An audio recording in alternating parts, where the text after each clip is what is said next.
para sa mga nagbabalak na magtayo or pasukin din ang PisoNet business or itong computer shop. Ito na mga boss ang top 5 na steps na maaaring makatulong sa inyo upang makamit nyo na ang pangarap nyong negosyo. Disclaimer lang mga boss, ito ay base sa aking experience noong ipinagawa ko ang aking computer shop. Number 5 na dapat nyong i-ready mga bossing is yung budget. So obvious naman sa ganitong klase ng negosyo is budget talaga yung kailangan. So kung gusto mo ng mataas na specs, maghanda ka ng medyo mataas-taas na budget din. At kung gusto mo naman ng low specs is medyo makakamura ka. Kaya lang mako-compromise nga lang yung serbisyo na ibibigay mo sa mga customers. Kasi nga mabagal yung computers pag low specs. Number 4 na dapat nyong i-ready mga bossing is yung pwesto ng inyong computer shop. So napakalaking bagay at napaka-importante na maayos at malinis ang ating pwesto. At isang suggestion ko nga pala sa inyo mga bossing, hanggat maaari na sarili nyo yung pwesto is mas maganda. Kasi kung uupa ka pa sa pwesto is let's say 5,000, 6,000 or 7,000 is napakalaking halaga na nun mga boss. So pwede mo na yun ilagay sa bills. Ngayon kung no choice na talaga mga bossing at kailangan nyo talagang umupa sa pwesto is okay lang din naman as long as mahaba talaga yung PC nyo. Number 3 na dapat nyong i-ready mga bossing is etong patungan ng mga computers. Bali ang diskarte nga pala na ginawa ko dyan mga bossing is kumuha ako ng picture sa internet tapos ipinakita ko dito sa manggagawa. Tapos is ako na yung nagpintura nitong mga lamesa. Bali kung gusto nyo malaman yung sukat nito mga bossing, may video tayo nyan, ilalagay ko sa descriptions below. Number 2 na dapat nyong i-ready mga bossing is yung internet connection. Bali ang plan nga pala natin sa PLDT is 100 Mbps at ang monthly bill is 1,399.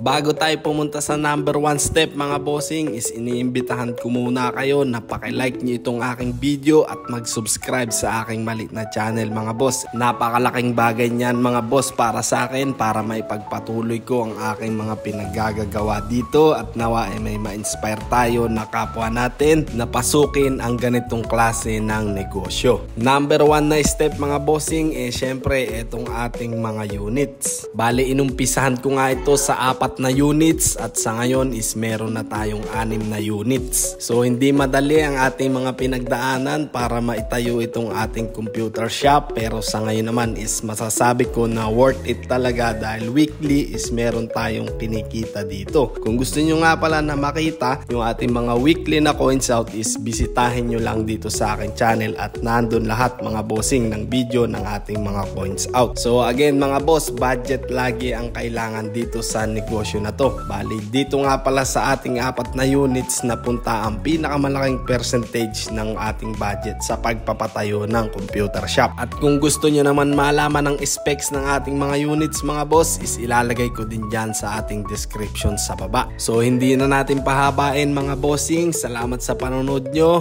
God bless sa ating lahat. Kita-kita ulit sa susunod na video. Paalam!